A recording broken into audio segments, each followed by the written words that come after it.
கிறிஸ்துவுக்குள் எனக்கு அன்பான சகோதர சகோதரிகளை, இந்த ஆன்லைன் வழியாக நடைபெறக்கூடிய இந்த ஆராதனையிலே பங்கு பெறுகின்ற உங்கள் அனைவரையும் ஆண்டவராக இயேசு கிறிஸ்துவின் நாமத்தினாலே நாங்கள் வாழ்த்துகின்றோம். இந்த ஆராதனை வேலையை கர்த்தர் தாமே நமக்கு ஆசீர்வதித்து கொடுப்பாராக. ஆமென். பிதா, குமாரன், பரிசுத்த ஆவியானுடைய நாமம் நம் அனைவரையும் ஆசீர்வதித்து காப்பதாக. ஆமென். ஜெபம் செய்வோம். கிருபையும் இரக்கம் நிறைந்த அன்பின் கர்த்தாவே, நன்றியும் இதயத்தோடு இந்த ஓய்வு நாளின் காலை வேளையிலே உங்களுடைய பிள்ளைகளாகி நாங்கள் நோக்கி பார்க்கிறோம். அப்பா, நல்லவரும் வல்லவரும் போதுமானவராக இருந்து எங்களை அற்புதமாய் வழிநடத்துகிற உங்களுடைய மேலான கிருபைகளை எண்ணி உண்மை துதிக்கிறோம், உண்மை ஸ்தோத்திரிக்கிறோம். இப்பொழுது ஆண்டவரே, உங்களுடைய பிள்ளைகளாகி நாங்கள் உண்மை ஆராதிக்கும்படியாய் கூடி வந்திருக்கின்றோம். உங்களுடைய தெய்வீக பிரசன்னம் எங்கள் ஒவ்வொருவரையும் சூழ்ந்து கொள்ளும்படியாய் ஜெபிக்கிறோம். பல்வேறு இல்லங்களிலிருந்து உங்களுடைய பிள்ளைகள் உண்மை ஆராதிக்க ஆயத்தப்பட்டிருக்கக்கூடிய இந்த நிலையில் உங்களுடைய தெய்வீக கிருபை ஒவ்வொருவரையும் சூழ்ந்து கொள்வதாக. இப்பொழுதும் ஆண்டவரே, உங்களுடைய வார்த்தையாக அப்பத்தை எங்களுக்கு பிட்டுத்தாரும். உங்களுடைய வார்த்தைகளை கேட்டு அதன்படி எங்களுடைய வாழ்க்கையை அமைத்துக் கொள்ள கர்த்ததாமை பலனை தாரும். இந்த ஆராதனை வேலை கர்த்ததாமை எங்களுக்கு ஆசீர்வதித்து கொடுப்பீராக. இயேசுவின் நாமத்தில் ஜெபிக்கிறோம் நல்ல பிதாவே. ஆமென்.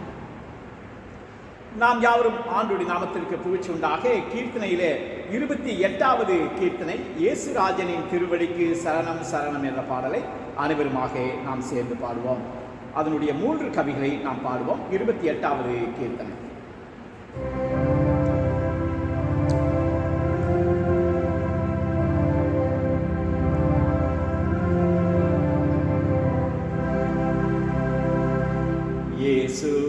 இயேசுராஜனின் திருவடிக்கு சரணம் சரணம் சரணம். ஆத்மநாதனின் மலரடிக்கு சரணம் சரணம் சரணம். போற்றும் தூய தூய தேவனே, மேராஜாவே எங்கள் நாதனே, ஆற்றி தேற்றி துணையாவுமானீரே, சரணம் சரணம் சரணம். இயேசுராஜனின் திருவடிக்கு சரணம் சரணம் சரணம். இளைப்பாறுதல் தரும் தேவனே, இன்னல் துன்பம் நீக்கி அருள்நாதனே, ஏழை என்னை ஆற்றி தேற்றி காத்தீரே, சரணம் சரணம் சரணம். இயேசுராஜனின் திருவடிக்கு சரணம் சரணம் சரணம். இன்னல் துன்பம் யாவும் போக்க வல்லோரே, வேலங்கீது வலகரம் பிடித்தீரே, ஆவியாத்மா சரீரமும் படைத்தீரே, சரணம் சரணம் சரணம். இயேசுராஜனின் திருவடிக்கு சரணம் சரணம் சரணம். ஆத்மநாதனின் மலரடிக்கு சரணம் சரணம் சரணம்.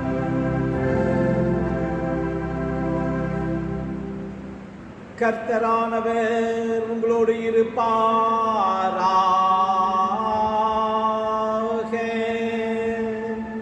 அவர் உமதாவியோடும் இருப்பாராக. பிரார்த்தனை செய்வோமாக.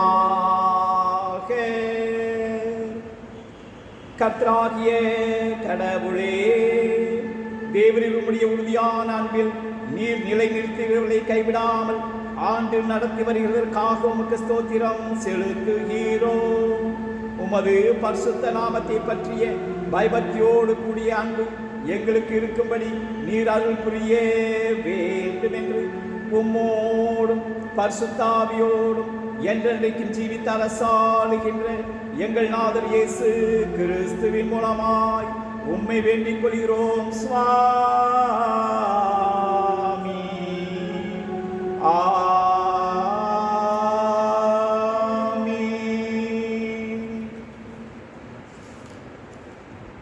திருத்துவ பண்டிகைக்கு பின்வருகின்ற இரண்டாவது ஞாயிற்றுக்கிழமையாக இந்த நாளுக்கென்று நமக்கு கொடுக்கப்பட்டிருக்கின்ற சுவிசேஷ வாக்கியத்தை வாசிக்க கருத்தாய் கேட்போம். அது லூக்கா எழுதின சுவிசேஷம் 14ஆம் அதிகாரம் 16 24 வசனங்கள் முடிய வாசிக்க கேட்போம். லூக்கா 14ஆம் அதிகாரம் 16 24 வசனங்கள் முடிய. இயேசு சொன்னதாவது, ஒரு மனுஷன் பெரிய விருந்தை ஆயத்தம் பண்ணி அநேகரை அழைத்திருந்தான். விருந்து நேரம் வரவே தன் ஊழியக்காரனை குறிப்பிட்டு, அழைக்கப்பட்டவர்களிடம் நீ போய் விருந்து ஆயத்தமாயிருக்கிறது, வாருங்கள் என்று சொல் என்று அனுப்பினான். அவர்கள் எல்லாம் ஒன்று போல போக்கு சொல்ல தொடங்கினார்கள். முதல்வன், ஒரு வயலை கொண்டேன், நான் அவசியமாய் போய் அதை பார்க்க வேண்டும், என்னை மன்னிக்க கேட்டுக்கொள்கிறேன் என்றான். வேறொருவன், 5 ஏர் மாடு கொண்டேன், அவற்றை சோதித்து பார்க்க போகிறேன், என்னை மன்னிக்க கேட்டுக்கொள்கிறேன் என்றான். வேறொருவன், ஒரு பெண்ணை திருமணம் செய்திருக்கிறேன், அதனால் வர முடியாது என்றான். அந்த ஊழியக்காரன் திரும்பி வந்து இவைகளை தன் எஜமானுக்கு அறிவித்தான். அப்பொழுது வீட்டு எஜமான் கோபம் கொண்டு தன் ஊழியக்காரனிடம், நீ பட்டணத்தின் வீதிகளிலும் தெருக்களிலும் சீக்கிரமாய் போய் ஏழைகளையும் ஊனரையும் குருடரையும் சப்பானிகளையும் இங்கே கூட்டிக் கொண்டு வா என்றார். ஊழியக்காரன், ஐயா, நீர் கட்டளையிட்டபடி செய்தாயிற்று, இன்னும் இடம் இருக்கிறது என்றார். அப்போது எஜமான் ஊழியக்காரனிடம், நீ பெரு வழிகளிலும் வேலிகள் அருகிலும் போய் ஜனங்களை உள்ளே வரும்படி வருந்தி கூட்டிக் கொண்டு வா, என்னுடைய வீடு நிறைய வேண்டும். அழைத்திருந்த அந்த மனுஷரில் ஒருவனும் என் விருந்தை ருசிப்பதில்லை என்று உங்களுக்கு சொல்கிறேன் என்றார் என்பதே. பராபனுடைய நல்ல வார்த்தைக்காக அவருக்கு ஸ்தோத்திரம்.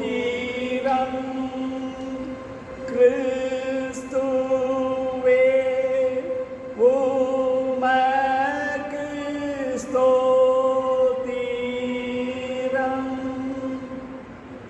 நாம் அகில உலகமெங்கிலும் உள்ள திருச்சபையோடு ஐக்கியப்பட்டவர்களாக நம்முடைய விசுவாசத்தை அப்போஸ்தல விசுவாச பிரமாணத்தின் மூலமாக யாவரும் பயபக்தியோடு நாம் அறிக்கை செய்வோமாக. பரலோகத்தையும் பூலோகத்தையும் படைத்த எல்லாம் வல்ல பிதாவாகிய கடவுளை விசுவாசிக்கிறேன். அவருடைய ஒரே குமாரனும் நம்முடைய ஆண்டவருமாகிய இயேசு கிறிஸ்துவை விசுவாசிக்கிறேன்.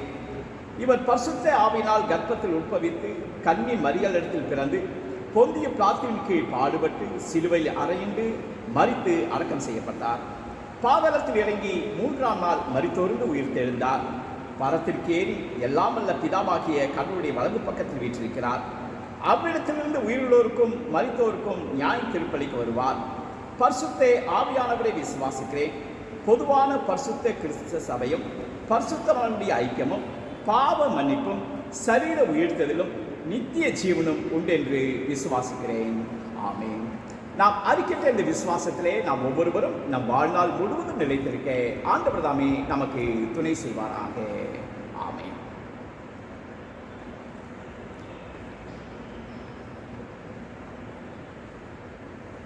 நம்முடைய பிதாவாகிய கடவுளிடமிருந்தும் ஆண்டவராகிய இயேசு கிறிஸ்துவிடமிருந்தும் உங்கள் யாவருக்கும் கிருபையும் சமாதானமும் பெறுவதாக.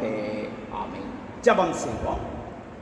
மகா பரிசுத்தமுள்ள நல்ல ஆண்டவரே, இந்த ஓய்வு நாளின் காலைவெளியிலே திருத்துவ பண்டிகைக்கு பின்பதாக வரக்கூடிய இரண்டாவது ஞாயிற்றுக்கிழமையாக இந்த நாளிலே உங்களுடைய பிள்ளைகளாகி நாங்கள் மீண்டுமாக ஒன்று சேர்ந்து ஆன்லைன் மூலமாக உம்மை ஆராதிக்கும்படியாக கிருபை கொடுத்தீர். இப்போது ஆண்டவரே, உம்முடைய வார்த்தையாகிய அப்பத்தை எங்களுக்கு பிட்டுத்தாரும். வானமும் பூமியும் ஒழிந்து போகும், என்னுடைய வார்த்தைகளை ஒருபோதும் ஒழிந்து போகாது என்று சொன்னீரே. அந்த ஜீவனுள்ள வார்த்தைகளின் மூலமாக எங்களோடு பேசி எங்களை உயிர்ப்பிக்கும்படியாய் செபிக்கிறோம். ஆண்டவரே, உம்முடைய வார்த்தைகளை கேட்கும்படியாய் எங்கள் ஒவ்வொருடைய இருதயத்தையும் எங்கள் ஒவ்வொருடைய ஆண்டவரே செவிகளையும் திறப்பீராக. நீரே பேசும், நாங்கள் கேட்கின்றோம். இயேசுவின் நாமத்தில் செபிக்கிறோம் நல்ல பிதாவே. கிறிஸ்துக்களே, எனக்கு அன்பான சகோதர சகோதரிகளே, இந்த ஓய்வு நாளின் காலைவெளியிலே நாம் மீண்டுமாக ஆண்டவரை ஆராதிக்கும்படியாக ஆண்டவர் கிருபை கொடுத்தார். இன்றைக்கு திருத்துவ பண்டிகைக்கு பின்பதாக வரக்கூடிய இரண்டாவது ஞாயிற்றுக்கிழமை. இந்த நாளிலே தியான பகுதியாக திருச்சபை மூலமாக நமக்கு கொடுக்கப்பட்டிருக்கின்ற வேத வசனம், அது பரிசுத்த மார்க்கு எழுதிய நற்செய்தி நூல் 2வது அதிகாரம் 13ஆம் வசனத்திலிருந்து 17வது வசனம் முடிய நமக்கு கொடுக்கப்பட்டிருக்கிறது.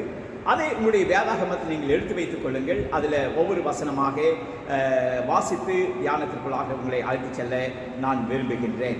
இந்த பகுதியில் நாம் பார்க்கக்கூடிய காரியம் என்னவென்று சொன்னால், இந்த பகுதியில் ஆண்டவராகிய இயேசு தனக்கு பின்பதாக ஊழியத்தை தொடரும்படியாக சீஷர்களை தேர்ந்தெடுத்தார். எத்தனை பேரை தேர்ந்தெடுத்தார்? 12 பேரை சீஷர்களாக அவர் தெரிந்து கொண்டார் என்று சொல்லி நாம் பார்க்கின்றோம்.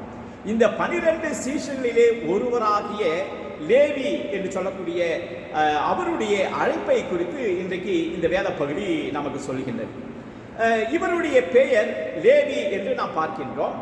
ஆண்டவராகிய இயேசு கிறிஸ்துவை இவர் பின்பற்றிய பிறகு இவர் மத்தேயு என்று அழைக்கப்பட்டார் என்று சொல்லி நாம் அறிந்து கொள்ள வேண்டும். ஆகவே இந்த லேவி என்று நாம் சொல்லும்போது மத்தேயு என்று சொல்லக்கூடிய மத்தேயு என்கின்ற லேவி என்று நாம் அறிந்து கொள்ள வேண்டும். இந்த மத்தேயு என்று சொல்லக்கூடிய இந்த வார்த்தைக்கு அர்த்தம் என்னவென்று சொன்னால் தேவனுடைய ஈவு, இது ஆண்டவருடைய ஈவு என்று சொல்லி நாம் பார்க்கின்றோம். ஆக ஆண்டவருடைய ஈவினாலே, ஆண்டவருடைய கிருபையினாலே இவர் அழைக்கப்பட்டார் என்பதை நாம் முதலாவதாக நம்முடைய மனதிலே வைத்துக் கொள்ள வேண்டும். இவரை குறித்து வரலாற்று நூல்கள் பல காரியங்களை, அவர் யார், எப்படிப்பட்டவர் என்பதை குறித்து அது சொல்லுகின்றது. அதில் ஒரு சில காரியங்களை உங்களுக்கு முன்பதாக நான் தெரிவிக்க நான் ஆசைப்படுகின்றேன். இந்த லேவி என்று சொல்லக்கூடிய மத்தேயு ஒரு சிறந்த ஒரு கல்விமானாக அவர் இருந்தார் என்று சொல்லி பார்க்க, ஒரு ஸ்காலர், நல்ல ஒரு கல்வி அறிவு பெற்றவர். இவர் மற்ற சீடர்களை விட அறிவிலும் சரி கணிதத்திலும் சரி அவர் நல்ல தேர்ச்சியுடையவராக அவர் இருந்தார் என்று சொல்லி வரலாற்று நூல்கள் சொல்லுகிறது. இவர் வரி வசூலிக்கக்கூடிய தொழிலை அவர் செய்து கொண்டிருந்தார். ஆகவே சில கணக்காரங்களை பார்த்தீங்கன்னா கணக்கு கூட்டெல்லாம் குயிக்காக பண்ணிடுவாங்க, விரைவாக அவங்க கூட்டுவாங்க. அதே போல இவர் வரி வசூலிக்கூடியவராக இருந்ததுனால கணிதத்தில் இவர் மிகவும் தேர்ச்சி பெற்றார் என்று சொல்லி நாம் பார்க்கின்றோம். அதை விட இவருக்கு பல லாங்குவேஜ் தெரியும். எதுன்னு சொன்னால் எபிரேயம், அராமிக், கிரீக், லத்தீன் ஆகிய மொழிகளிலே இவர் புலமை பெற்றிருந்தார் என்று சொல்லி அவரை குறித்த வரலாறு சொல்லுகின்றது. ஆண்டவராக இயேசு கிறிஸ்து வாழ்ந்த அந்த நாட்களில் ரோம பேரரசு தான் பெரிய அதிகாரத்தை செலுத்தக்கூடிய அரசாக இருந்தது. அந்த ரோம பேரரசு இந்த யூதர்களிடமிருந்து பல விதங்களிலே வரியை வசூல் செய்து கொண்டிருந்தார்கள். செக் போஸ்ட் அமைத்து அதன் மூலமாக வரியை வசூல் செய்யக்கூடிய ஒரு காரியம். தரை மார்க்கமாகவும் சரி கடல் மார்க்கமாகவும் சரி அவர்கள் செல்லக்கூடியவர்களிடமெல்லாம் அவர்கள் பொருட்களுக்காக சுங்க வரியை அவர்கள் வசித்துக் கொண்டிருந்தார்கள். சில யூத ஐஸ்வர்யவான்கள் இருக்கிறார்கள். அவர்கள் இந்த கான்ட்ராக்ட் பேசிஸ்ல இந்த ரோம அரசுக்கு தேவையான அந்த கட்டணத்தை எல்லாம் செலுத்திவிட்டு சுங்க வரியை வசூலிக்கக்கூடிய அந்த அதிகாரம், அந்த அனுமதி, அந்த உரிமையை அவர்கள் பெற்றிருந்தார்கள். இந்த உரிமையாளர்கள் தான் ஆங்காங்கு இந்த சுங்கச்சாவடிகளை அமைத்து வரி வசூலிக்க இந்த ஆயக்காரர்களை நியமிக்கின்றார்கள். அப்படியாக கப்பர்நகூம் பகுதியில இந்த சுங்க வரியை வசூலிக்கும்படியாக நியமிக்கப்பட்டிருந்தவர் தான் இந்த லேவி என்று சொல்லக்கூடிய மத்தேயு என்று நாம் அறிந்து கொள்ள வேண்டும். என கண்பானவர்களே, இந்த லேவி என்கின்ற மத்தேயுவை ஆண்டவராகிய இயேசு தன்னுடைய சீஷனாக தெரிந்து கொள்ளக்கூடிய ஒரு காரியத்தை தான் இந்த வேத பகுதியிலே நாம் பார்க்கின்றோம். மத்தேயு மார்க்கு 2ஆம் அதிகாரம் 14வது வசனத்தில் நாம் வாசிக்கும் போது, மார்க்கு 2:14, இயேசு நடந்து போகையில் அல்பேவின் குமாரனாகிய லேவி ஆயத்துறையில் உட்கார்ந்திருக்கிறதை கண்டு எனக்கு பின் சென்று வா என்றார். அவன் எழுந்து அவருக்கு பின் சென்றான்.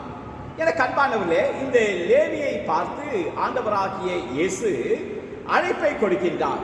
நீ எனக்கு பின் சென்று வா என்று சொல்லி அவர் சொல்கின்றார். ஏன் அழைத்தார்? எதற்காக அழைக்கின்றார்? எங்கே அழைக்கின்றார்? இந்த கேள்விக்கு பதிலே இல்லை. அந்த கேள்வியே அங்கே எழவே இல்லை. ஒரு மிகப்பெரிய ஒரு பொறுப்பிலே இருக்கக்கூடிய, நல்ல வருமானம் உள்ள ஒரு அரசாங்க வேலையிலே இருக்கக்கூடிய, அந்த பணியிலே இருந்து கொண்டிருக்கக்கூடிய அந்த லேவி என்கின்ற மத்தேயு அந்த இயேசு சொன்ன அந்த ஒரு வார்த்தையை கேட்டு எனக்கு பின்பதாக நீ வா என்று சொன்ன உடனே ஏன் எதற்கெல்லாம் அவர் கேள்வி கேட்காமல் உடனடியாக அந்த வார்த்தைகளுக்கு கீழ்ப்படிந்து அவருக்கு பின் செல்லக்கூடியதை நாம் பார்க்கின்றோம். வேலையை நான் எப்படி விட்டுட்டு வருவேன், நீங்க போங்க நான் பின்னால வர்றேன் அப்படின்னு அவர் சொல்லலை.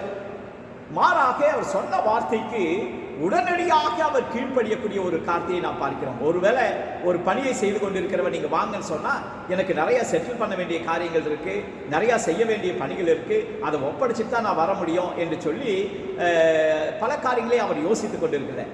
என்றைக்கு இயேசுனுடைய வாயிலிருந்து நீ எனக்கு பின் சென்று வா என்று சொன்ன அந்த வார்த்தையை கேட்டவுடனே அந்த வார்த்தைக்கு மறுப்பு எதுவும் தெரிவிக்காமல் உடனடியாக அந்த அழைப்பை அவன் ஏற்றுக்கொள்கிறதை நாம் பார்க்கிறோம்.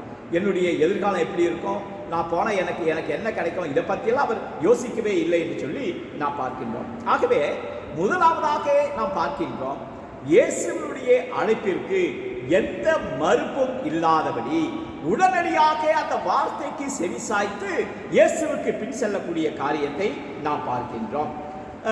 ஏன் அப்படின்னு நம்ம பார்க்கும்போது, இந்த லேவி என்கின்ற மத்தேயு இயேசுனுடைய அழைப்பிற்கு பின்பதாக இருக்கக்கூடிய ஒரு மேன்மையை, ஒரு மகத்துவத்தை இவர் நன்றாக அவர் அறிந்திருக்க வேண்டும் என்பதை நாம் புரிந்து கொள்கின்றோம்.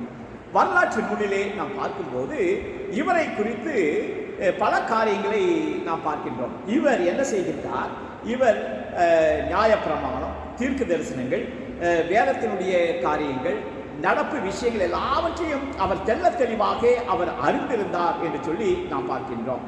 இயேசுவை குறித்தும் அவருடைய வல்லமைகளை குறித்தும் அவர் ஏற்கனவே அறிந்திருக்க வேண்டும். ஆகவே தான் நீ என்னை பின்பற்றி வா என்று சொன்ன உடனே அவருடைய உள்ளத்திலே ஒரு மகிழ்ச்சி, ஒரு சந்தோஷம், அந்த அழைப்பை உடனடியாக ஏற்றுக்கொண்டு எந்த மறுப்பும் இல்லாதபடி உலகத்தில் இதுதான் எனக்கு முதன்மையானது என்பதை அறிந்து கொண்டு அவர் தன்னுடைய வேலை, தன்னுடைய காரியங்கள் எல்லாவற்றையும் விட்டு அவருக்கு பின் செல்லக்கூடிய ஒரு காரியத்தை நாம் பார்க்கின்றோம். அடுத்ததாக இந்த நிகழ்விலே நாம் பார்க்கக்கூடிய காரியம் என்ன, இந்த லேவி என்கின்ற மத்தேயு ஆண்டவருடைய அழைப்பை ஏற்று அவருக்கு பின் செல்கின்றான். அதே நேரத்தில் அந்த ஆண்டவராகிய இயேசு கிறிஸ்துவை தன்னுடைய இல்லத்திற்கு, தன்னுடைய வீட்டிற்கு அழைத்து செல்லக்கூடிய ஒரு காரியத்தை நாம் பார்க்கிறோம். 15வது வசனத்தில் இயேசுவை தன் வீட்டிற்கு அழைத்து சென்று ஒரு பெரிய ஒரு விருந்தை ஆயத்தம் செய்கின்றான். எனக்கு அன்பான சகோதர சகோதரியில இந்த அழைப்பை கேட்ட மாத்திரத்தில் அவருக்குள்ளாக ஒரு பெரிய ஒரு சந்தோஷம், இதை விட உலகத்தில் எனக்கு மேன்மையானது ஒன்றும் இல்லை, இதை விட எனக்கு பெரிய காரியம் ஒன்றும் இல்லை என்று சொல்லி அதை கொண்டாடக்கூடிய வகையில ஒரு பெரிய ஒரு விருந்தை அவன் ஆயத்தம் செய்யக்கூடிய காரியத்தை நாம் பார்க்கின்றோம்.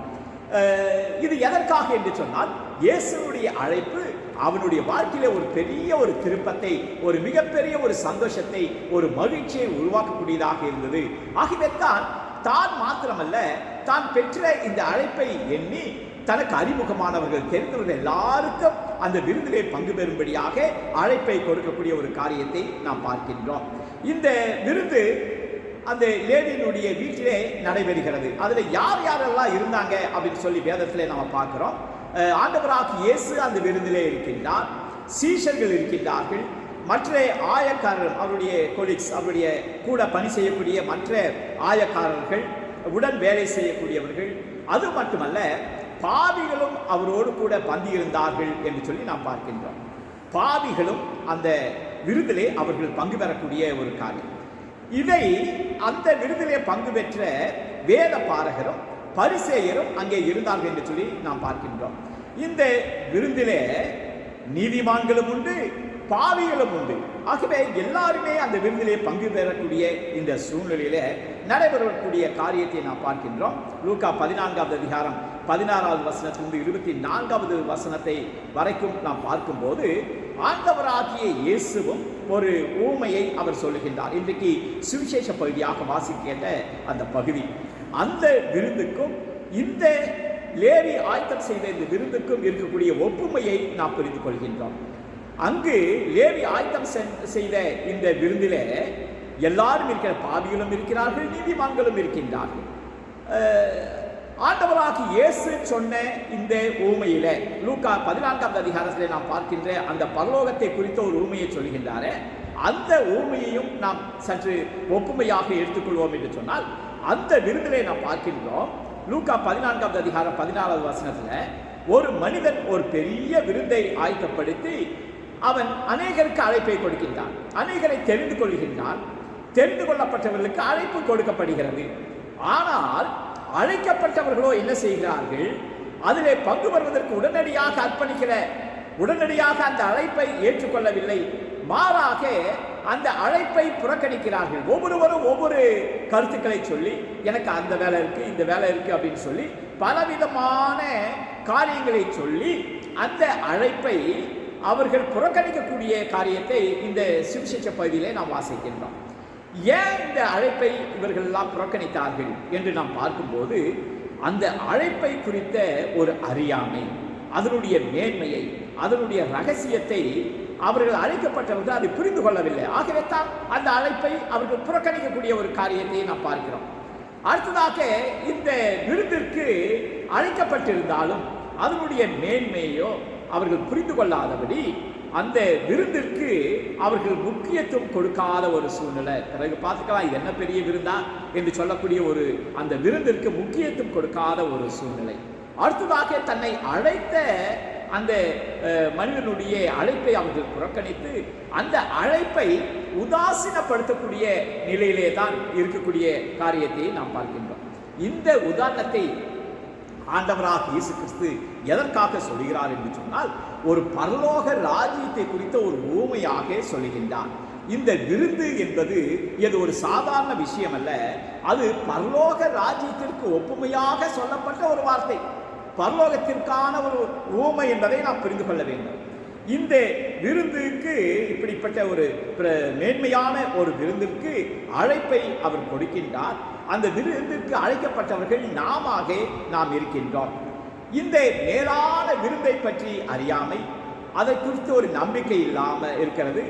ஆகவே விசுவாசம் இல்லாத ஒரு நிலையில கடவுள் உண்டா, பரலோகம் என்று ஒன்று உண்டா, நித்திய வாழ்வு என்று ஒன்று உண்டா என்று சொல்லக்கூடிய நிலையில அதை குறித்து அறிந்து கொள்ள விருப்பம் இல்லாத ஒரு சூழ்நிலையில பலவிதமான சாக்கு போக்குகளை சொல்லி அந்த அழைப்பை உதாசீனப்படுத்தக்கூடிய நிலை, அந்த அழைப்பிற்கு கீழ்ப்படியாத ஒரு நிலை, அந்த அழைப்பை புறக்கணிக்கக்கூடிய ஒரு நிலையைத்தான் நாம் பார்க்கின்றோம். காரணம் என்னன்னு சொன்னா, இந்த அழைப்பை அழைக்கின்ற ஆண்டவருக்கு இடம் கொடுக்காதபடி உலக காரியங்களுக்கும் உலகத்தினுடைய மற்ற சூழ்நிலைகளுக்கும் நம்மை ஒப்புவிக்கும் போது அந்த அழைப்பை நாம் உதாசீனப்படுத்துகிறோம் என்பதுதான் அதனுடைய அர்த்தமாக இருக்கிறது.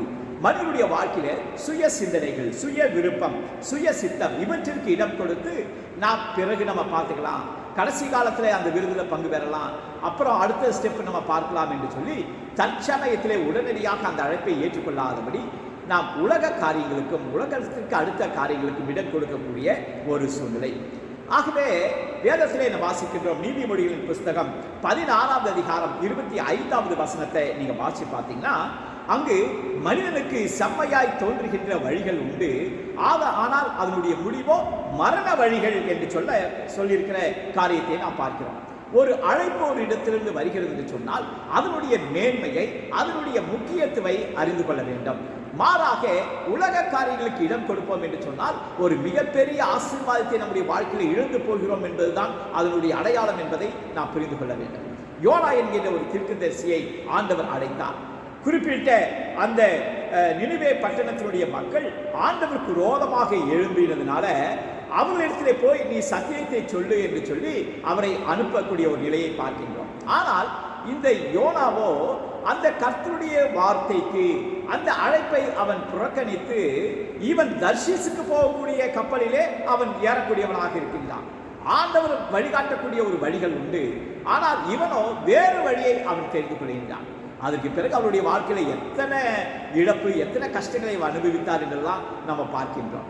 கடலிலே புயல் வந்து அவனை கடலில் போட்டு மீனின் வயிற்றிலே 3 நாட்களிலிருந்து எவ்வளவு உபத்திரவத்தை கண்டு அதற்கு பிறகு தன்னுடைய அழைப்பை உணர்ந்து கொண்டு அதற்கு பிறகு ஆண்டவரை பற்றி கொள்ளக்கூடிய ஒரு காரியத்தை எல்லாம் நாம் பார்க்கின்றோம். எனக்கு அன்பானவர்களே, ஆண்டவர் கொடுக்கக்கூடிய அழைப்பை உதாசீனப்படுத்தும் போது என்னெல்லாம் நடக்கிறது என்று நாம் பார்க்கின்றோம். இந்த இயேசு சொன்ன இந்த ஓமையில லூக்கா 14வது அதிகாரம் 21வது வசனத்துல அழைக்கப்பட்ட அழைப்பை மக்கள் புறக்கணிக்கும் போது, அதை உதாசீனப்படுத்தும் போது, அதற்கு கீழ்ப்படியாதது என்ன நடக்கிறது? 21வது வசனத்துடைய பிற்பகுதி ஊழியக்காரத்தில் அந்த எஜமான் சொல்லுகின்றார், நீ பட்டணத்தின் தெருக்களிலும் வீதிகளிலும் சீக்கிரமாய் போய் ஏழைகளையும் ஊனரையும் சப்பானிகளையும் குருடரையும் இங்கே கூட்டிக் கொண்டு வா.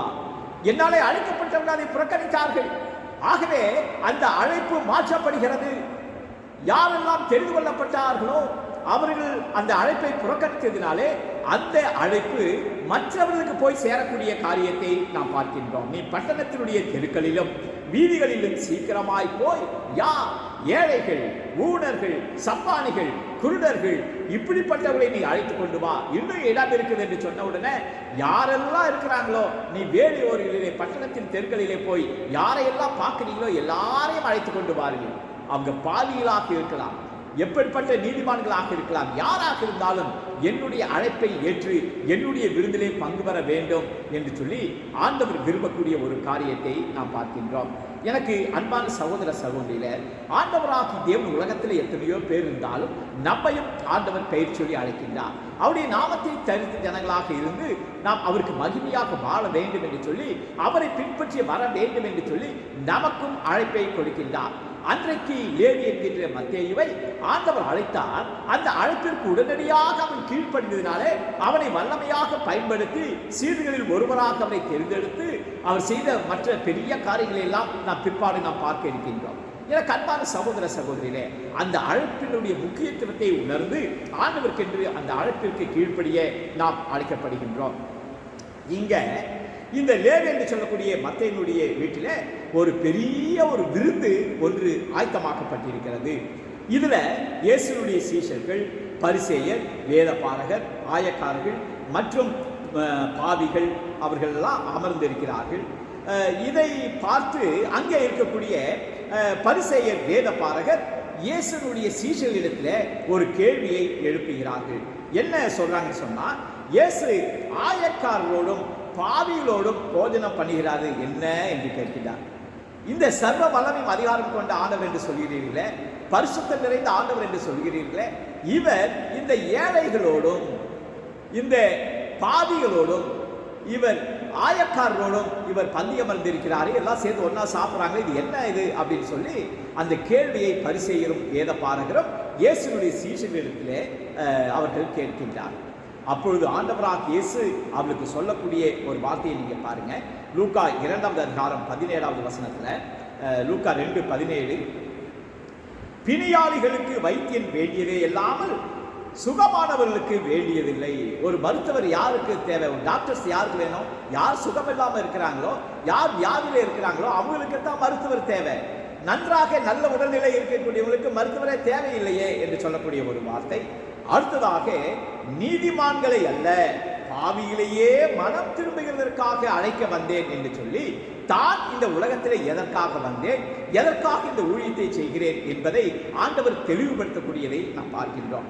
நான் நீதிமான்களை அல்ல, நீதிமான்களாக இருக்கிறார்கள், நல்லதுதான். ஆனால் நான் எதற்காக வந்தேன்? இந்த பாவத்திலே சிக்கிக் கொண்டு இருக்கக்கூடிய பாவிகளாக இருக்கக்கூடிய மனிதர்களை, பாவத்திலே அமிழ்ந்து கொண்டு நரகத்திற்கு பாத்திரவான்களாக இருக்கக்கூடிய இந்த பாவிகளை மீட்டெடுத்து அவர்களுக்கு விடுதலை கொடுத்து மீண்டுமாக ரட்சிப்பின் பாதையிலே அவரை வழிநடத்தி சென்று அந்த நீதியின் பாதையிலே வழிநடத்தி செல்வதற்காகத்தான் நான் வந்திருக்கிறேன் என்று சொல்லக்கூடிய ஒரு வார்த்தையை நாம் பார்க்கின்றோம். எனக்கு அன்பான சகோதர சகோதரியில ஆண்டவராக இயேசு கிறிஸ்துவினுடைய அழைப்பை குறித்து நாம் பார்க்கும்போது அவர் யாருக்காக வந்தார்? ஒரு மனிதனும் கெட்டுவிடக்கூடாது, ஒரு மனிதனும் நரகத்திற்கு பாத்திரவனாக மாறிவிடக்கூடாது, அவங்களை மீட்டெடுக்க வேண்டும். ஆகவே பாவத்திலே அமிழ்ந்து பாவத்தை பாரமாக சுமந்து கொண்டிருக்கக்கூடிய மனிதர்களை பார்த்து அவர்களுக்கு தான் ஆண்டவர் அழைப்பை கொடுத்தார். வருத்தப்பட்டு பாரம் சுமக்கின்றவர்களே, நீங்கள் எல்லாரும் என்னிடத்திலே வாருங்கள், நான் உங்களுக்கு இளைப்பாறுதலை தருவேன் என்று சொல்லி அப்படிப்பட்ட ஒரு பாவிகளுக்கும் பாரமான இருதயத்தோடு இருக்கக்கூடியவர்களுக்கும் தான் ஆண்டவர் அழைப்பை கொடுக்கக்கூடியவராக இருக்கின்றார். எனக்கு அன்பானவர்களே, அந்த அழைப்பை உதாசீனப்படுத்தாதபடி அதற்கு முக்கியத்துவம் கொடுத்து அந்த அழைப்பிற்கு யாரெல்லாம் பின்பற்றுகிறார்களோ, அந்த அழைப்பை யாரெல்லாம் தன்னுடைய உள்ளத்திலே ஏற்றுக்கொள்கின்றார்களோ அவர்களுக்கு கிடைக்கக்கூடிய காரியம் என்ன? பாவிகளையும் பாரப்பட்டு இருக்கக்கூடியவர்களையும் கர்த்தர் தெரிந்து கொள்கின்றார். ரோமர் 8வது அதிகாரம் 30வது வசனத்தை வாசி பார்த்தீங்கன்னா, அதுல அப்படிப்பட்ட தெரிந்து கொள்ளப்பட்ட மக்களை எப்படி படிப்படியாக ஆண்டவர் உயர்த்துகிறார் என்பதை நாம் பார்க்கின்றோம். ரோமர் 8:30வது வசனம், முன்குறித்தவர்களை அவர் அழைக்கின்றார். யாரெல்லாம் ஆண்டவர் முன்குறித்திருக்கிறார்களோ அவர்களை எல்லாம் அழைக்கின்றார். அழைத்து அவளை அப்படியே விடுவதல்ல, அழைத்தவர்கள் என்ன செய்கின்றார்? அழைத்தவர்களை நீதிமான்களாக மாற்றுகின்றார். இங்கதான் நம்ம நல்லா புரிந்து கொள்ள வேண்டும். அந்த விருதுல பாவிகளும் இருக்கிறார்களே என்று சொல்லக்கூடிய அந்த வேத பாரகருடைய வார்த்தைக்கு இதுதான் பதிலாக இருக்கின்றது. ஆண்டவராகி தேவன் முன்குறித்தவர்களை அழைக்கின்றார். அழைத்தவர்களை அவர்கள் பாவிகளாக இருந்தாலும், பாரத்தோடு இருக்கக்கூடியவர்களாக இருந்தாலும், பாவ பாரத்தை சுமந்து கொண்டு இருக்கக்கூடியவர்களாக இருந்தாலும் அவர்களுக்கு என்ன செய்கின்றார்? அழைத்தவர்களை நீதிமான்களாக மாற்றுகிறார். அடுத்ததாக அந்த நீதிமான்கள் அதில் உண்மையாக இருக்கும்போது அந்த நீதிமான்கள் என்ன செய்கின்றார்? அவர்களை மகிமைப்படுத்துகின்றார். இதுதான் வேதம் நமக்கு கற்றுத்தரக்கூடிய ஒரு காரியம் என்பதை நாம் புரிந்து கொள்ள வேண்டும். எனக்கு அன்பான சகோதர சகோதரிகளே, ஒரு நாள் இன்னொரு ஆயக்காரனாகிய சகேயுவை ஆண்டவர் அழைத்தார். சகேயு ஆண்டவரை பார்க்க வேண்டும் என்று விரும்பினான், அவ்வளவுதான். அவரை அந்த ஏரியாவுக்கு, அந்த பகுதியிலே அவர் வரும்போது அவன் குள்ளனாக இருந்தபடினாலே ஒரு மரத்தின் மீது ஏறி இயேசுவை பார்க்கின்றான். இயேசு அந்த இடத்திற்கு வந்தவுடனே, சகேயுவே, நீ கீழே இறங்கி வா, நான் இன்னைக்கு உன்னுடைய வீட்டிலே தங்க வேண்டும் என்று சொல்லிவிட்டான். அந்த வார்த்தையை அவன் உடனடியாக ஏற்றுக்கொண்டான். அந்த வார்த்தைக்கு கீழ்ப்படிந்து உடனடியாக சீக்கிரமாய் அந்த மரத்திலிருந்து இறங்கி இயேசுவை அழைத்து கொண்டு அங்கே தன்னுடைய வீட்டிற்கு போகின்றான். அங்கு அந்த வீட்டிற்கு சென்றவுடனே அவனுடைய வாழ்க்கை முழுவதுமாக மாறக்கூடியதாக இருக்கிறது என்பதை நாம் புரிந்து கொள்ள வேண்டும். பொதுவாக இந்த வரி வசூலிக்கிறவங்கெல்லாம் அதிகமான வரியை மக்களிடத்திலிருந்து வசூலிக்கிறாங்க, பல காரணங்களை சொல்லி வசூலிக்கிறாங்க என்ற காரணத்திற்காக அவளை பாவிகள் என்றே மக்கள் எண்ணிக்கொண்டிருந்தார். இவர்களெல்லாம் ஒரு பாவிகள் என்று சொல்லி, அப்படிப்பட்ட ஒரு ஆயக்காரனாகிய இந்த சகேயுவை ஆண்டவர் அழைத்து அவனுடைய இல்லத்திற்கு போன உடனே அவன் தன்னுடைய அபாத்திர தன்மையை உணர்ந்து கொண்டான். சர்வ வல்லமையும் அதிகாரம் கொண்ட தேவன் அவர் என்னுடைய வீட்டிற்கு விருந்திற்கு வந்திருக்கிறார், என் வீட்டிற்கு வந்திருக்கிறார் என்று தெரிந்தவுடனே உடனடியாக அவனுடைய மனது அவர் புதிதாக்கப்படுகிறது. தான் செய்த குற்றங்கள், குறைகள், கீழ்ப்படியாமைகள், பாவங்கள் எல்லாவற்றையும் ஆண்டவரிடத்திலே அவன் அறிக்கை செய்யக்கூடியவனாக, மனம் திரும்பக்கூடியவனாக அவன் மாறக்கூடிய நிலையை நாம் பார்க்கின்றோம். அநியாயமாய் நான் பெற்ற காரியங்கள் எல்லாவற்றையும் நான் திருப்பி கொடுத்து விடுகிறேன் என்று சொல்லக்கூடிய ஒரு பாவ அறிக்கையை நாம் பார்க்கின்றோம். இதுதான் ஆண்டவராகிய இயேசுவுக்கு நம்முடைய அழைப்பை நாம் கொடுக்கும் போது, அவர் நம்மிடத்திலே வரும்போது நம்முடைய பாவ குற்றங்கள், ஆண்டவருக்கு விரோதமாக நாம் செய்த குறைகள், குற்றங்கள் எல்லாவற்றையும் நாம் விட்டுவிடக்கூடிய ஒரு நிலையில ஒரு பெரிய ஒரு மாறுதல் உண்டாகும். இந்த சகேயு பாவிதான். ஆனால் என்றைக்கு அவனுடைய வீட்டிற்கு இயேசு வந்தாரோ அந்த பாவம் அவனை விட்டு கடந்து போனது. இயேசு சொன்னார், இன்றைக்கு இந்த வீட்டிற்கு ரட்சிப்பு வந்தது என்று சொன்னார், இந்த வீட்டிற்கு சமாதானம் வந்தது என்று சொன்னார். எனக்கு அன்பான சகோதர சகோதரியில, அப்படிப்பட்ட அவனை ஆண்டவராக இயேசு சொல்கின்றார், இவனும் ஆபிரகாமுடைய குமாரனாக இருக்கிறானே என்று சொல்லக்கூடிய ஒரு நல்ல வார்த்தையை நாம் பார்க்கின்றோம். எனக்கு அன்பான தேவ ஜனமே, அன்றைக்கு அழைக்கப்பட்ட லேவி என்கின்ற அந்த மத்தேயு தன்னுடைய அழைப்பை உடனடியாக ஏற்றுக்கொண்டு அவருக்கு பின் சென்றதினால அவருடைய வாழ்க்கையில் ஒரு பெரிய ஒரு மாறுதல் உண்டாயிற்று என்று சொல்லி நாம் பார்க்கின்றோம். ஆண்டவருடைய சீஷர்களில் ஒருவராக அவர் அமைக்கப்பட்டார். அது மாத்திரமல்ல, அவர்தான் இந்த மத்தேயு என்று சொல்லக்கூடிய ஒரு நம்முடைய புதிய ஏற்பாட்டினுடைய முதல் புஸ்தகம் மத்தேயு சுவிசேஷத்தை அவர்தான் எழுதினார். அப்ப எவ்வளவு ஒரு மேன்மையாக அவரை ஆண்டவர் பயன்படுத்தினார் என்பதை புரிந்து கொள்ள வேண்டும். இந்த மத்தேயு குறித்து நம்ம சொல்லும்போது வரலாற்று நூல்களில் பல காரியங்களை அவங்க குறிப்பிட்டு இருக்கிறாங்க. என்னன்னு சொன்னால், இந்த மத்தேயு அநேக தாளந்துகளை அவர் பெற்றிருந்தார். தான் எதையெல்லாம் பார்க்குறோமோ, தான் எதையெல்லாம் கேட்குறோமோ எல்லாவற்றையும் உடனடியாக அவர் குறிப்பு எழுதி வைத்துக் கொள்வார். எந்த ஒரு இயேசு சொன்ன எந்த ஒரு வார்த்தையாக இருந்தாலும் அதை குறிப்பு எடுத்துக்கொள்வார். அநேகருக்கு அந்த காலத்தில் டைரி எழுதக்கூடிய பழக்கமெல்லாம் இந்த நாளில் என்னென்ன நடந்ததெல்லாம் குறித்து வைத்துக் கொள்வார். அதே போல இந்த காரியங்கள் எல்லாவற்றையும் தான் கண்டது, பார்த்தது, பேசியது, அனுபவங்கள், சாட்சிகள், இது எல்லாவற்றையும் அவர் குறித்து வைத்துக்கொண்டே, அவர் குறிப்பு எழுதி வைத்துக்கொண்டே இருப்பார். இயேசு சொன்ன காரியங்கள், செய்த அற்புதங்களை எல்லாம் அவர் குறிப்பு எடுத்ததுனால தான் அதையெல்லாம் தொகுத்து இந்த மத்தேயு எழுதின சுவிசேஷத்தை அவர் எழுதினார் என்று சொல்லி நாம் பார்க்கின்றோம். இந்த காலத்தில் அநேக டேப் இருக்குது, வீடியோ இருக்குது, எல்லாத்தையும் எடுத்துகிட்டு அதை என்ன சொன்னாங்கங்கிறத தெளிவாக எழுதிவிடுவாங்க. ஆனால் அந்த காலத்தில் டேப் ரெக்கார்டர் கிடையாது, வீடியோ கிடையாது. ஆனால் இயேசு சொன்ன ஒவ்வொரு வார்த்தையும் துல்லியமாக அவர் எழுதியிருக்கிறார் அப்படின்னு சொன்னால் எவ்வளவு உற்சாகமாக, துல்லியமாக அவற்றை எல்லாம் அவர் கூர்ந்து கவனித்து அதை உடனடியாக குறிப்பு எழுதக்கூடிய வல்லமையை அவர் பெற்றிருந்தார். சிறப்பாக நம்ம சொல்லணும்னா, ஆண்டவராக இயேசு கிறிஸ்துனுடைய பிரசங்கத்தில் பெருசு நீளமானது மிகவும் முக்கியமானது எதுன்னு சொன்னால் மலை பிரசங்கம். மத்தேயு எழுதின சுவிசேஷம் 5, 6, 7 அதிகாரங்களில் அதை நாம் பார்க்கின்றோம். அப்படிப்பட்ட ஒரு நீண்ட பிரசங்கத்தினுடைய ஒவ்வொரு வரியும் ஒவ்வொரு வார்த்தையும் எவ்வளவு முக்கியமானது என்பதை இப்போது படிக்கும்போது நாம் அறிந்து கொள்கின்றோம். அப்படிப்பட்ட ஒரு பெரிய ஒரு பிரசங்கத்தை துல்லியமாக அவர் வேகமாக எழுதி அதை அவர் வெளியிட்டிருக்கிறார் சொன்னால் அவருடைய ஞானம், அவருடைய அறிவு என்பதை நாம் புரிந்து கொள்கின்றோம். அதே நேரத்தில் இந்த மத்தேயு எழுதின சுவிசேஷத்தை நீங்கள் வாசிச்சு பாருங்க, ஒரு கன்ஸ்ட்ரக்டிவான ஒரு சப்ஜெக்டாக அது இருக்கும். எப்போதுமே ஒரு டாக்டரேட்டுக்கு ஒரு தீசிஸ் எழுதுகிறாங்க அப்படின்னு சொன்னால் அதற்கென்று சில வழிமுறைகள் இருக்குது. ஃபஸ்ட்டு ஒரு இன்ட்ரடக்ஷன் இருக்கணும், அதுக்கப்புறம் அதனுடைய பொருள் இருக்கணும், அதனுடைய முடிவு கன்க்ளூஷன் இருக்கணும், இதெல்லாம் சில அமைப்புகள் இருக்குது. இப்படி எல்லாம் இருக்கணும். மத்தேயு எழுதின சுவிசேஷத்தில் மட்டும்தான் அந்த ஆரம்பம் முதல் இறுதி வரை இருக்கக்கூடிய காரியங்களை தொகுத்து மிக அழகாக நேர்த்தியாக இருக்கிறது.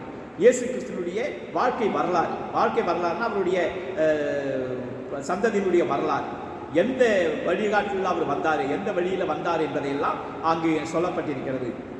அது மாத்திரமல்ல, இயேசுனுடைய செய்த அற்புதங்கள், அடையாளங்கள், அவர் சொன்ன வார்த்தைகள் எல்லாம் அழகாக குறிக்கப்பட்டிருக்கிறது.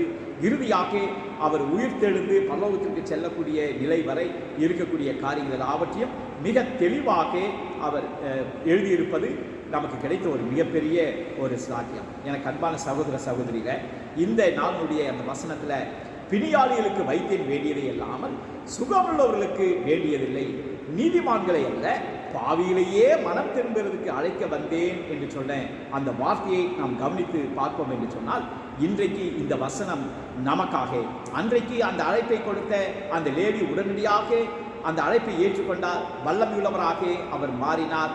அதை இன்றைக்கும் நாம் படித்து கொண்டிருக்கிறோம். இன்றைக்கு அவருடைய மத்தேயு எழுதின சுவிசேஷத்தை நாம் படித்து கொண்டிருக்கிறோம் என்று சொன்னால், அன்றைக்கு ஆண்டவர் அழைத்த அழைப்பை உடனடியாக அவன் ஏற்றுக்கொண்டு ஆண்டவரை பின்பற்றினாலே தான் இன்றைக்கும் அது ஒரு வேத புஸ்தகமாக அவருடைய புத்தகம் நமக்குள்ளாக அது இருந்து கொண்டிருக்கிறது. இன்றைக்கு ஆண்டவராகிய தேவனுடைய சமூகத்தில் எல்லாரும் பாவம் செய்து ஏகமாய் கெட்டு போனோம் என்று சொல்லி வேத வசனத்திலே வாசிக்கின்றோம். ஆகவே எல்லாருமே பாவிகள் தான். ஆனால் ஆண்டவராகிய தேவன் நம்மை அழைக்கின்றார், நம்மை முன்குறித்திருக்கின்றார். ஆகவே அந்த அழைப்பு எதற்காக என்று சொன்னால், அதை நம்மை மேன்மைப்படுத்துவதற்காக, நம்மை உயர்த்துவதற்காக, நம்மை நீதியின் பாதையை வழிநடத்தி செல்வதற்காக, நமக்கென்று அந்த மீட்பை கொடுத்து அந்த நித்திய வாழ்வுக்குள்ளாக அழைத்து செல்வதற்காக. ஆகவே அந்த அழைப்பை உடனடியாக நாம் ஏற்றுக்கொள்ளக்கூடியவர்களாக நாம் காணப்பட வேண்டும். இன்றைக்கு ஆண்டவராக இயேசு கிறிஸ்துவினுடைய அழைப்பு நம்மை கூப்பிடுகிறது.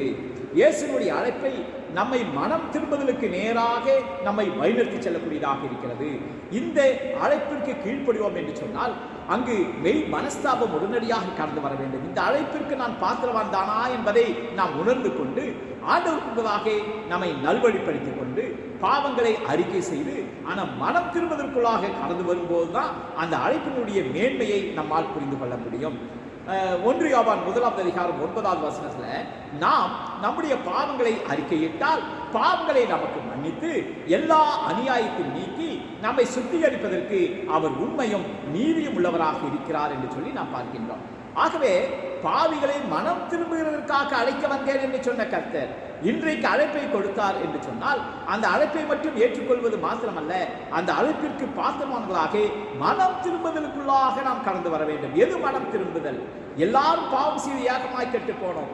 ஆகவே நம்முடைய பாவ வழிகளை விட்டு திரும்பவும் நாம் இதுவரை செய்த குறைகள், குற்றங்கள், கீழ்ப்படியாமைகள், பாவங்கள் இவற்றையெல்லாம் ஆண்டவரத்திலே அறிக்கை செய்து ஆண்டவருடைய சமூகத்திலே, ஆண்டவரே உங்களுடைய ரத்தத்தினாலே என்னை கழுவும், உங்களுடைய ரத்தத்தினாலே என்னை பரிசுத்தமாக்கும் என்று நாம் ஜெபிக்கும் போது ஆண்டவர் நம்முடைய பாவங்கள் சிவேர் என்று இருந்தாலும் அதை ஆண்டவர் பஞ்சை போல வெண்மையாக மாற்றுகிறார். அவருடைய ரத்தத்தினாலே நம்மை கழுவி அவர் நம்மை சுத்திகரிக்கக்கூடிய ஆண்டவராக இருக்கிறார்.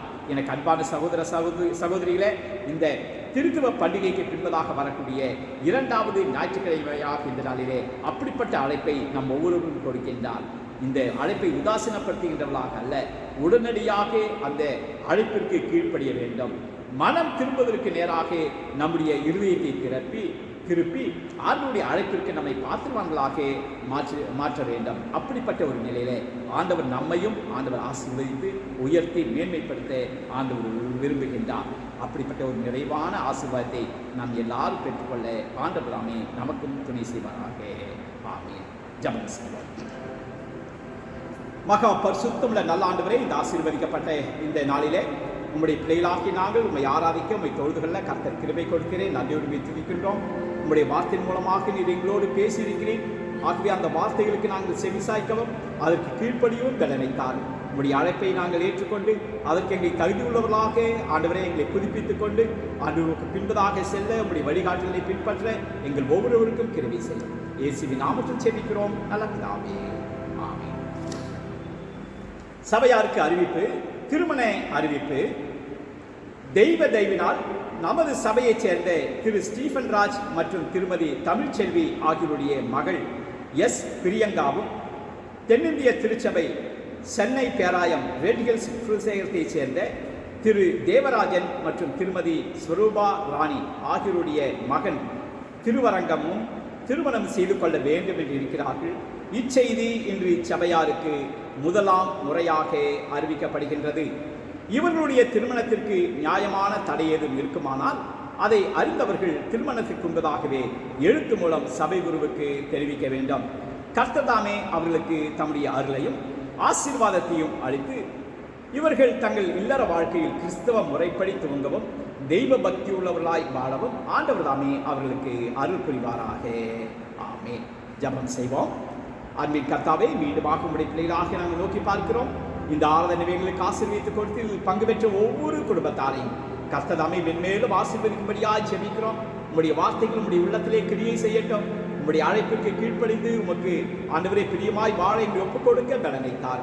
ஆண்டவரே, இந்த அதிகமாக இந்த தொற்று பரவி இருக்கக்கூடிய இந்த நாட்களிலே உம்முடைய கிருபை ஆண்டவருடைய பாதுகாப்பு எங்கள் ஒவ்வொருவரையும் சார்ந்திருக்கும்படியாக நாங்கள் செபிக்கிறோம். அப்பா ஆண்டவரை ஒவ்வொருவருக்கு வேண்டிய சுகத்தையும் பலத்தையும் தாரும். யாரெல்லாம் பாதிக்கப்பட்டிருக்கின்றார்களோ ஆண்டவரை, யாரெல்லாம் கவலையிலே கண்ணீரிலே பயத்திலே நடுங்கிக் கொண்டிருக்கின்றார்களோ ஒவ்வொருவருக்கும் ஆண்டவரே உடைய காயப்பட்ட கரத்தின் மூலமாக விடுதலை உண்டு என்கின்ற ஒரு மிகப்பெரிய விசுவாசத்தை நாங்கள் உறுதிப்படுத்தி ஆண்டவரே உமக்கென்று எல்லாவற்றையும் ஜெயிக்க எங்களுக்கு பலனை தரும்படியாக ஜெபிக்கிறோம். பலவீனப்பட்டு சுருவினப்பட்டு இருக்கின்ற ஒவ்வொருவரையும் நாங்கள் நினைவு கூறுகிறோம். அப்பா பெயர் பெயராக அவளை ஆசீர்வதித்து பலப்படுத்தும்படியாக ஜெபிக்கிறோம். போதுமானவரை நாங்கள் பட்ட பாடுகள் இனி எந்த பலவீனம் சுருவினம் எங்களையோ ஆண்டவருடைய குடும்பத்தை சார்ந்தவர்களையோ எங்களுடைய சபையை சார்ந்தவர்களையோ அணுகாதபடி உங்களுடைய ரத்த கோட்டைகளாக மறைத்துக் கொள்ளும்படியாக ஜெபிக்கிறோம். உங்கள் ரத்தம் தெளிக்கப்படுவதாக ஒவ்வொருடைய குடும்பங்கள் மீதும் உங்கள் ரத்தம் தெளிக்கப்படுவதாக அக்னியாய் ஆண்டவரே எல்லா கிருமிகளையும் ஆண்டவர் சுட்டரிக்கும்படியாக ஜெபிக்கிறோம். உங்களுடைய வல்லமை இறங்கட்டும். சுகமும் நலனும் ஆரோக்கியமும் சுகவாழ்வையும் ஒவ்வொருடைய இல்லங்களிலும் ஆண்டவரை அருளும்படியாய் ஜெபிக்கிறோம். அப்பா உங்களுடைய பிள்ளைகள் எல்லாமே பாதுகாப்பீராக. தொடர்ந்து ஆண்டவரை உமக்கென்று பிரகாசிக்க உங்களுடைய பாதுகாப்பு மரவணைப்பை எங்களோடு துணையாக இருக்கட்டும். இயேசுவின் நாமத்தில் ஜெபிக்கிறோம் நல்ல பிதாவே. ஆமென். பரமண்டங்களில் இருக்கிற எங்கள் பிதாவே, உங்களுடைய நாமம் பரிசுத்தப்படுவதாக, உங்களுடைய ராஜ்யம் வருவதாக, உங்களுடைய சித்தம் பரமண்டத்திலே செய்யப்படுகிறது போல பூமியிலேயும் செய்யப்படுவதாக. அன்றுள்ள ஆகாரத்தை எங்களுக்கு தாரும். எங்கள் கடன்காருக்கு நாங்கள் மன்னிக்கிறது போல எங்கள் பாவ கடன்கள் மன்னிக்கிறோம். எங்களை சோதனைகள் பிரவேசிக்க பண்ணாலும் தீமில் ரட்சித்தரும். ராஜ்யம் வல்லமையும் மகிமையும் என்றென்றைக்கும் முடியிலே சுவாமி. ஆமென். கர்த்தரானவர் உங்களோடு இருப்பாராக. அவர் உமதாவியோடும் இருப்பாராக.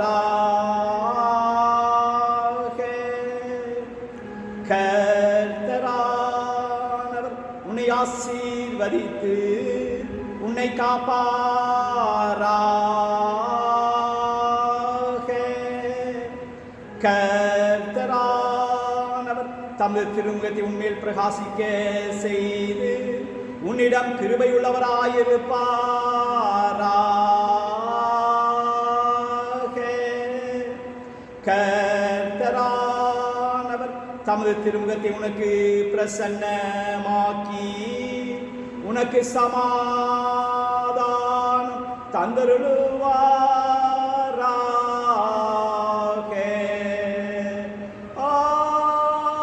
ஆமென். ஆமென். ஆமென்.